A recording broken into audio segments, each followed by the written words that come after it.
The Republicans and the Democrats. If you look at the Republican map very quickly, it's filling in for John McCain. A few pockets for Mike Huckabee so far. Mike Huckabee is the peach color, but it is filling in for John McCain, and it looks like we are on a track for Texas to put John McCain over the top tonight. We'll watch that happen, make sure the votes come in, but there is no reason to think anything other than that, Wolf, looking at the preliminary results so far in Texas. This, of course, is a much more interesting battle, and again, we are at 1% of the vote in Texas, so by no means make any conclusions based on what you're seeing on this map right now. This is very preliminary. In some of these places, I was looking at this county earlier, the green means it's tied. So I said, oh, what's going on here? Pull that out. It's Glasscock County. Well, guess what?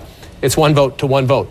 So you see some of these things on the map as the results come in earlier, and it's not always what it appears looking at the screen. But if you're looking at the map early on, Wolf, this, again, very, very early, this is what Senator Clinton needs to keep. She needs to win up in here in these rural areas, and she needs to win here, which is where she is focused on the Latino vote in southern Texas, from Corpus Christi all the way over to El Paso. This is all critical for her. This means nothing. We are so early in the vote. I want to say it over and over again, but she needs to keep this color pattern all across here. And for Barack Obama, he needs to do well right in here in Austin, and he needs to pad the numbers in Houston and up in the Dallas area. No votes at all coming in those key metropolitan areas yet, whether it's Dallas, Houston, or Austin. We simply don't know yet. Well, the vote and I want to just point out to our viewers, when we see these numbers here, these are all 500,000 plus votes for Obama, 427,000 votes for Clinton. 1% of the precincts have completed their voting, but this also includes a lot of the early balloting that has come in. That's why you're getting these very large numbers, even though we're only showing that 1% of the precincts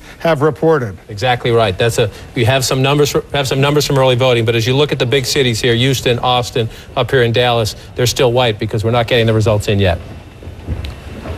All right, John, thanks very much. We're standing by.